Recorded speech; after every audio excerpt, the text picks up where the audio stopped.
আমার বাবা আমার যখন 10 বছর বয়স তখন মারা যান। মা তখন বিধবা হয়ে যাব। তারপর থেকে চাচা আমাদের বাড়িতে আসতো বাজার নিয়ে।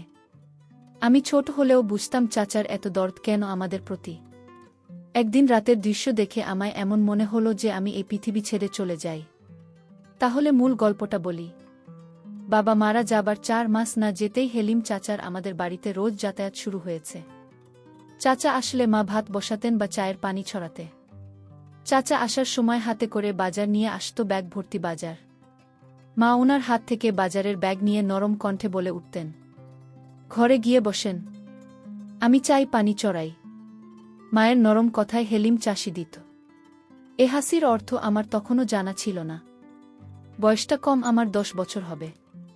সব জিনিস এতটা না বুঝলেও শুধু এটুকু বুঝতাম সেলিম চাচা আমাদের সাহায্য করছেন।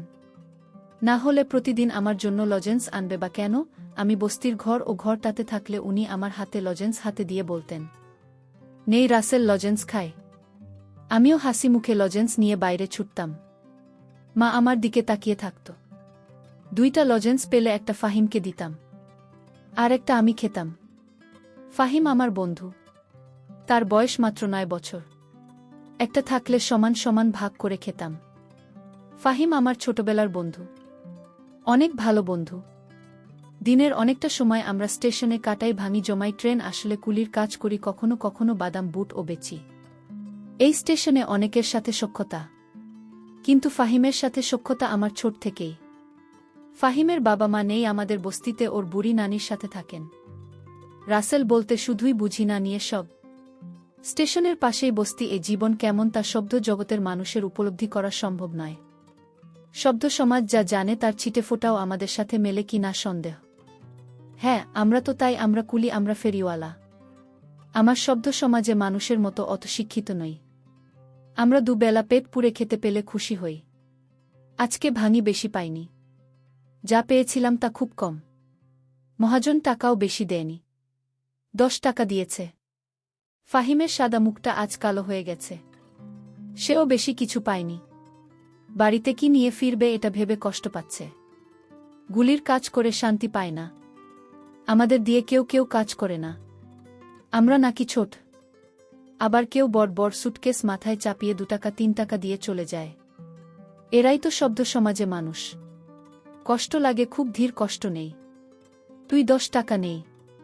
ফাহিম আমার দিকে একবার তাকায় আর একবার টাকার দিকে তাকায়। কি ভাবছিস নেধর চাচি, তো কে বলবে যে আমি হাসি? হেসে বলি, মা আমাকে এখন আর বকে না রে। ওই হেলিম চাচা আছে না, উনি আমাদের ব্যাগ ভর্তি করে বাজার করে দেয়। আচ্ছা, উনি কেন ব্যাগ ভর্তি করে বাজার করে দেয়? আমাদের সাহায্য করে তাই। তাহলে আমাদের সাহায্য করে না কেন? আমরাও তো 2 বেলা খাইতে পারি না। আমি আবার হাসি। হাসতে হাসতে গড়াগড়ি খায়। তারপর বলি, আচ্ছা হেলিম চাচাকে বলব তোরেও যেন সাহায্য করে। কেন? এবার টাকাটা ধর, চল বাড়ি যাই। ফাহিম টাকাটা হাতে নেয়। তারপর দুজনে ট্রেন লাইন ধরে বস্তির দিকে হাঁটা দিই। বস্তিতে ফিরে দেখলাম ঘরের দরজা দেওয়া। ঘরটা তো ছোট, আর একটাই ঘর। মা আমি মেঝেতে বিছানা করে ঘুমান। আমাদের খাট নেই তাই মা আমাকে কাছে নিয়ে এখনো ঘুমায়। আব্বা থাকতেও আমাদের কষ্ট হতো, কিন্তু এতটা না। আব্বা আম্মা দুপাশে ঘুমাত আর আমি মাঝখানে। কি শান্তির ঘুম! এখনো আমি বিছানায় শান্তিতে ঘুমাই। তবে আমি বুঝতে পারি মা অনেক রাত পর্যন্ত ঘুমায় না, চোখের জল ফেলে। মায়ের চোখের জল মাঝে মাঝে আমার মাথা স্পর্শ করে। আমি ঘুমের ভান করে থাকি। বাবাকে হারানোর পর মা কেমন যেন হয়ে গেছে। তবে ইদানিং মাকে একটু ফুরফুরে মনে হয়। যবে থেকে হেলিম চাচা আমাদের বাড়িতে যাতায়াত করে তবে থেকে। বাবা মারা যাওয়ার পর মা তেমন সাজগোজ করত না, এখন একটু সাজগোজ করে। ভালোই লাগে আমার। সব কিছু এত ভাল চলছে। হেলিম চাচার মতো মানুষ যদি আরও অনেক থাকত তাহলে বস্তিবাসীদের এত কষ্ট থাকত না। ঘরের সামনে গিয়ে বুঝলাম ভেতরে আছে আরও কেউ থাকতে পারে। কেন জানি আজ দেখলাম না। চুপি চুপি উকি দিলাম।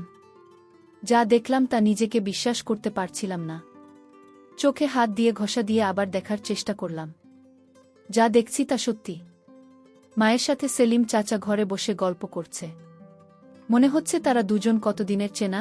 আমি ধরাত করে বসে পড়লাম। হঠাৎ আমার মুখটা দেখে ফেলে আমার মা। তারপর আমি জানালা থেকে দূরে পালিয়ে গেলাম।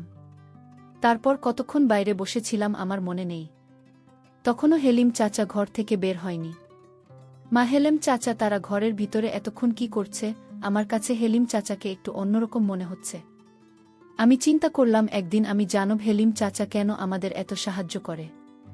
এর পিছনে অবশ্যই কোনো কারণ লুকিয়ে আছে। সেলিম চাচা একজন ক্ষেত্রে প্রকৃতির মানুষ, খুব হিসাবে একজন মানুষ। একটা টাকা কই যায় সে অক্ষরে অক্ষরে হিসাব করে। আর সেই লোক কিনা আমাদের প্রতিদিন ব্যাগ ভরে বাজার করে দেয়। এর পিছনে কারণ তো অবশ্যই আছে। সেলিম চাচা মায়ের কাছে কি চায় এটা আমার জানতে হবে।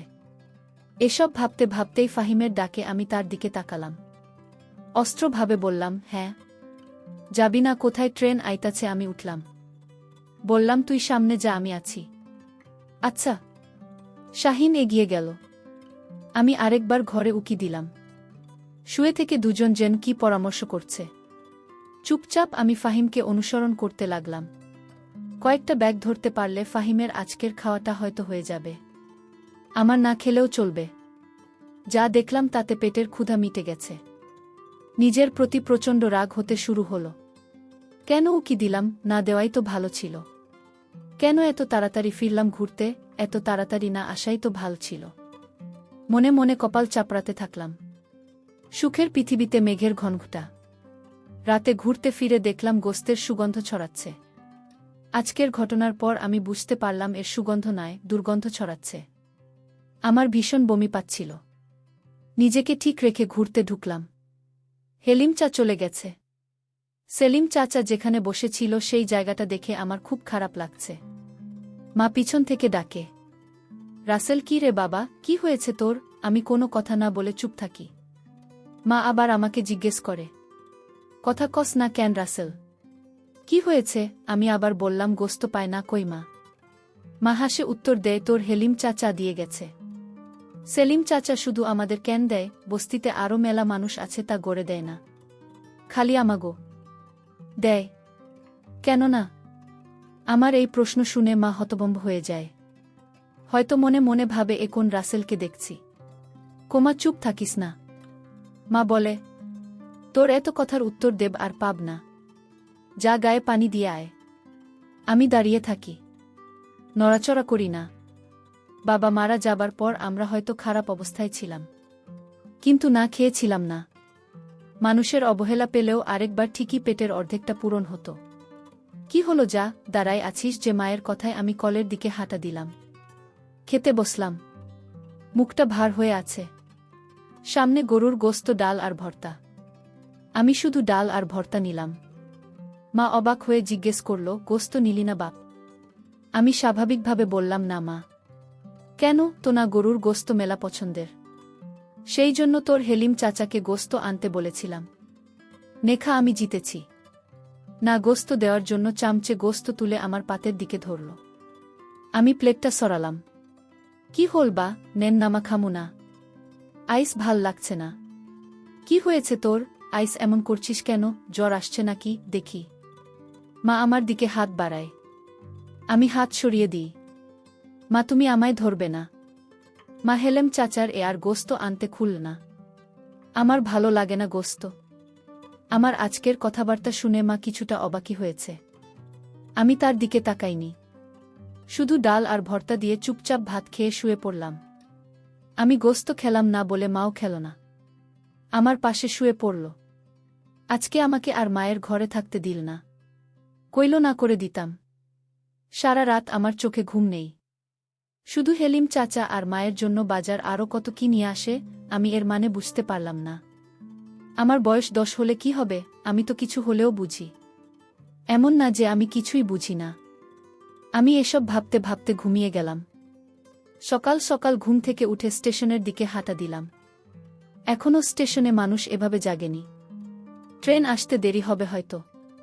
আমি অস্পষ্ট আলোতে ট্রেন লাইনে বসে পড়লাম। পেটটা ক্ষুধায় চো চো করছে। রাতে ঘুম হয়নি। জেগেছিলাম বেশিরভাগ সময়। শরীরটা ক্লান্ত লাগছে। মনের মধ্যে রাগ যেন ফুঁসে উঠছে।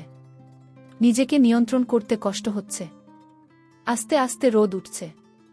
দুজন করে লোকের আনাগোনা চলছে। রোদের ঝিলিক গায়ে লাগতেই অসম্ভব ভালো লাগা কাজ করছে। গতকাল ওই ঘটনার পর এই প্রথম ভাল লাগছে। হঠাৎ কাজ যেন স্পষ্ট অনুভব করলাম। পিছনে ফিরে তাকালাম। না। কি রে বাপ, সকাল সকাল এখানে কি করছিস? এ কথা বলে মা আমার পাশে বসে পড়ল। আমি নিজেকে নিয়ন্ত্রণ করার চেষ্টা করছি, যাতে মা কিছু বুঝতে না পারে। কে যেন বলেছিল মা খারাপ হলেও সে মা। মায়েদের কাছে তাদের সন্তানরা রাজপুত্র। আমি জানি না আমাকে কতটা কষ্ট করে মানুষ করেছেন। হঠাৎ বাবার মৃত্যুতে আমাদের ভীষণভাবে কষ্ট দিয়েছে। মাকে আমি ভালোবাসি, খুব ভালোবাসি। আমি মায়ের দিকে তাকালাম। সকাল সকাল ঘুম ভাঙল, তাই এখানে বসে আছি। তুই এখানে কি করিস মা? মা হেসে বলল। তোকে বিছানায় পাইলাম না। ভাবলাম কই গেল পোলাটা, কই আর জামা। আমার তো যাওনের জায়গা নাই। মা আমাকে জড়িয়ে ধরে হু হু করে কেঁদে উঠল। বলল, এমন কথা কইস বাবা? তুই যে আমার বাপ। আমার বাপ মরার পর তুই আমার সব, আমার দুনিয়া। মা তুই বাড়িতে যা, ট্রেন আইতাছে। দেখি কেউ কান দেয় কিনা। মা আমাকে ছেড়ে দিয়ে বলল, তাড়াতাড়ি বাড়ি আয় বাবা। চাল ভেজে চাকরি। আচ্ছা মা। মা চলে গেল। আমার মনটাও নরম হয়ে গেল। মা তো মাই হয়, মায়ের কাছে দুনিয়ার সব কিছু মিথ্যা। না, এমনই একজন যার মুখের দিকে তাকালে সব কষ্ট যন্ত্রণা ভোলা যায়। ট্রেন আসলো। আমি দৌড়ে গেলাম। যাত্রী আছে কিছু। কয়েকজন ভদ্রলোক নামছে। আমি এগিয়ে গেলাম। স্যার, সুটকেস ব্যাগ ধরতে হইব। কালো কোট প্যান্ট পরা লোকটা বলে উঠল। পারবি তুই? অনেক ওজন কিন্তু। আমি হেসে বললাম, পারব স্যার, এটাই তো আমার কাম। আমার কথা শুনে সুটকেসটা মাথায় তুলে দিল। আরেক হাতে আর একটা ব্যাগ। আমি ওনাদের সাথে সাথে যাচ্ছি। স্টেশন থেকে বেরিয়ে দেখলাম একটা গাড়ি, 4 চাকার গাড়ি। খুব সম্ভবত সাহেবদেরকে নিয়ে যাওয়ার জন্য এসেছে। এখানে রাখ। আমি দাঁড়িয়ে পড়লাম। আমার মাথা থেকে সুটকেসটা নামিয়ে নিয়ে বলল, নাম কি তোর? রাসেল। দারুণ তো। কয় টাকা দেওয়া লাগবে? বিসমিল্লাহতে আপনি আছেন, যা দেবেন তাই মতো। লোকটা হাসল। হেসে বলল, যাদের তাই জবি স্যার। একটা 5 টাকার কয়েন দিয়ে বলল, চলবে তো? আমি মনে মনে লজ্জা পেলাম। লোকটা হয়তো বুঝতে পারল। আমার হাত থেকে কোনটা নিয়ে 50 টাকার একটা নোট দিয়ে বলল, নে, এটা রাখছে, আমার কাছে তো ভাঙতি নাই। পুরোটাই লাখ। আর কখনো বলবেন না যা দেবেন তাই নেব, না হলে থাকবি, বুঝলি? আমার মাথা নাড়ালাম। লোকটা তার ফ্যামিলিকে নিয়ে গাড়িতে উঠে চলে গেল। আমি 50 টাকা করে নোটার দিকে তাকিয়ে দেখলাম। স্টেশনে আসতেই আরেক সাহেবের ডাক আসলো। আমি দৌড়ে গেলাম। স্যার, কিছু ধরতে হইব। হ্যাঁ, এই সুটকেস 2টা নেই। সুটকেস 2টা আমার মাথায় চাপিয়ে দিল। বেশ ওজন ছিল। আমি লোকটাকে অনুসরণ করতে লাগলাম। উনার সাথে একজন মহিলা, সম্ভবত ওনার স্ত্রী। রাস্তার দিকে আসার পর লোকটা একটা ট্যাক্সি ঠিক করল। ততক্ষণ আমি সুটকেস নিয়ে দাঁড়িয়ে মনে মনে ভাবলাম, কতক্ষণ নামাতে পারলে বাঁচি। সুটকেস 2টা নামিয়ে উনি আমাকে 10 টাকার একটা নোট ধরিয়ে দিয়ে বলল, নে। আমি টাকাটা হাতে নিয়ে বললাম, আর 10 টাকা দেন। স্যার, কম হয়ে যায় তো। আর 10 টাকা? মানে একটা সুটকেস 10 টাকা, 2টা সুটকেস 20 টাকা। 10 টাকা দিয়েছি, এটাই বেশি দিচ্ছি। যা ভাগ। লোকটা কর্কশ কণ্ঠে বলে উঠল। আমি নরম স্বরে বললাম, স্যার, ঢোকানো হয়ে যায়। একথা শুনে আমাকে থাপ্পড় দিয়ে বলল, পাজি ছেলে, মুখে মুখে তর্কও করিস। 10 টাকা দিয়েছি, এটাই বেশি। এ কথা বলেই উনারা ট্যাক্সি করে চলে গেল। আমি মাটিতে পড়েছে থাকলাম। গা ছাড়তে ছাড়তে ভাবলাম, দুজনের মাঝে কত ব্যবধান। একজন কত বিনয়ী আর একজন কত বাজে লোক, অথচ দুজনেই কোটটাই পরা। আল্লাহর এই দুনিয়া কত খেলা যে চলে, তার শেষ নেই। বাড়িতে ফিরে দেখলাম ফাহিম মায়ের পাশে বসে আছে। মা চাল ভাজা। আমি তাদের পাশে বসে পড়লাম। শাহিনকে বললাম, সকাল সকাল তুই? ফাহিমের মুখটা কালো হয়ে গেল। মনমরা হয়ে বলল, দাদির যত বাড়ছে, বিছানা থাকিবার পারে নাই, ক্ষুধা লাগছে। ফাহিমের কথায় মা বলল, দুপুরবেলা এখানে ভাতও খায় ফাহিম, যেটা আমার জন্য নিয়ে যায়। ফাহিম এবার একটু স্বস্তির নিঃশ্বাস ফেল। আচ্ছা চাচি, যা। আর চাল ভাজা খেয়ে ফাহিম সহ স্টেশনের দিকে ছুটলাম। কিছুক্ষণ পর ফাহিম বলে উঠল, তার পিছনে ধুলা কেন? আমি পেছনে ফিরে তাকালাম, দেখলাম সত্যি সত্যি অনেক ধুলো। ঝাড়তে ঝাড়তে বললাম, এক সাহেব এতে ধাক্কা দিয়ে ফেলে দিচ্ছে। ধাক্কা মারছে কেন? 2টা সুটকেস জন্য 10 টাকা দিচ্ছিল, 20 টাকা চাইতে ধাক্কা মারল। ফাহিমুল মনটা খারাপ হয়ে গেল। আমি জানি আমার জন্য অনেক মায়া, অনেক টান, অনেক ভালোবাসে ও আমায়। আমি 50 টাকার নোট বের করে ওর হাতে দিয়ে বললাম, নে ধর। 50 টাকার নোট দেখে অবাক হয়ে আমার দিকে তাকাল। এত সকাল সকাল 50 টাকা কই পাইলে? আমি সহাস্য মুখে বললাম। আরেক সাহেব এতে খুশি হয়েছে। নে ধর, দাদার জন্য ওষুধ কিনিস। মুহূর্তেই ফাহিম ওর মনটা ভালো হয়ে গেল, হাসি মুখে বলল। বিকেলে বাড়িতে ফিরে দেখলাম চুলোর পাশে হেলিম চাচা বসে আছে। মা চুলো ধরিয়েছে। আমি আসার আগে বাড়ির আড়াল থেকে এতটুকু শুনলাম যে মা হেলেম চাচাকে বলছে, আপনি এ বাড়িতে আসবেন না। মানুষের কথা শুনতে হয়, মাইনসে কি তাহলে ভাবতে পারো? পারুল আমার মায়ের নাম। তাও হেলিম চাচা বলল, চল কাজী অফিসে, তোকে বিয়ে করে ফেলি, রানী করে রাখব তোকে। আমার বিয়ের ইচ্ছা নাই। তাহলে কি বিধবা হয়ে থাকবি? এ কথা শুনে মা চমকিত হয়ে গেল। হেলিম চাচার দিকে বিষণ্ণ দৃষ্টিতে তাকাল। মায়ের চাহনি দেখে আমার মায়া হল, বড় মায়া। হেলিম যাচ্ছে বলে উঠল, বিয়া করতে চাই তা আছি, তাও তো হয় না নাকি? আমার বাড়িতে আমার আরব ও আছে, ভিতরে সুখে রাখব না? তাহলে আমার রাসেলের কি হবে? রাসেলকে নিয়ে ভাবিস না, ওই তো আমার পোলার মতো। এই কথা শোনার পর আমার মেজাজটা খারাপ হতে লাগল। বাড়িতে কিভাবে যাব সেটা নিয়ে ভাবতে লাগলাম, যাব কি যাব না সেটা নিয়ে দোটানায় পড়ে গেছি। শেষ পর্যন্ত গেলাম। আমাকে দেখে হেলিম চাচা বলে উঠল, আরে বেটা কি খবর? গান কাজ সব ভালো তো? ভালো। মিছিমিছি বাড়িতে ঢুকে কিছুক্ষণ পর বের হয়ে আসলাম। বাইরে লোকটা মায়ের সাথে তার ব্যবসা নিয়ে কথা বলছিল। আমি জানি আমি না থাকলে অন্য কথা বলতো। এখন বাজে লোক মনে হয় তাকে। আমাকে দেখে বলল, নে লজেন্স খা। আমি বললাম, আমি লজেন্স খাওয়া ছাড়া দিচ্ছি, তাহলে তোর লাইগা কি আনন্দ? কিছু না। এ কথা বলে আমি হাঁটা দিলাম। মা পিছন থেকে তাকে বাদ খাইয়া যা। আমি পিছনে না ফিরে বললাম, পরে থামো। মনে মনে ভাবলাম, থাক, তোমার সুখে আমার যেদিকে চোখ যায় সেদিকেই চলে যাব। মা তখন দৌড়ে এসে আমাকে একটা জোর দিয়ে বলল, আমি যা করেছি তো সুখের জন্যই করেছি।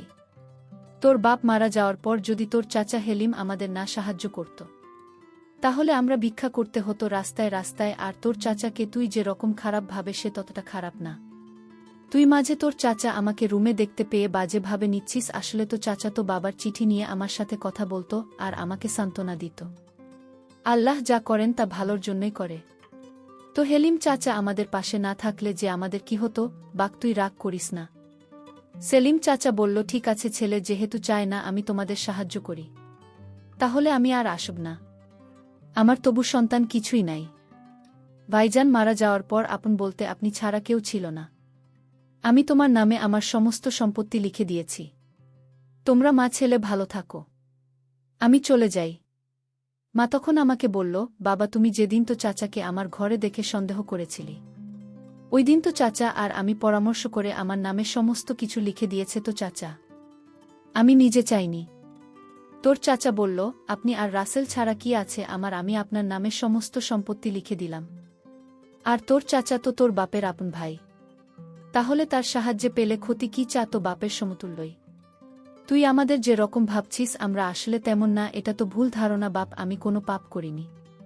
মায়ের কথা শুনে আমি হেলিম চাচাকে জড়িয়ে ধরে কাঁদতে শুরু করলাম আর বললাম, চাচা, আমি তোমাকে ভুল বুঝেছিলাম, মাফ কইরা দিয়া আমায়।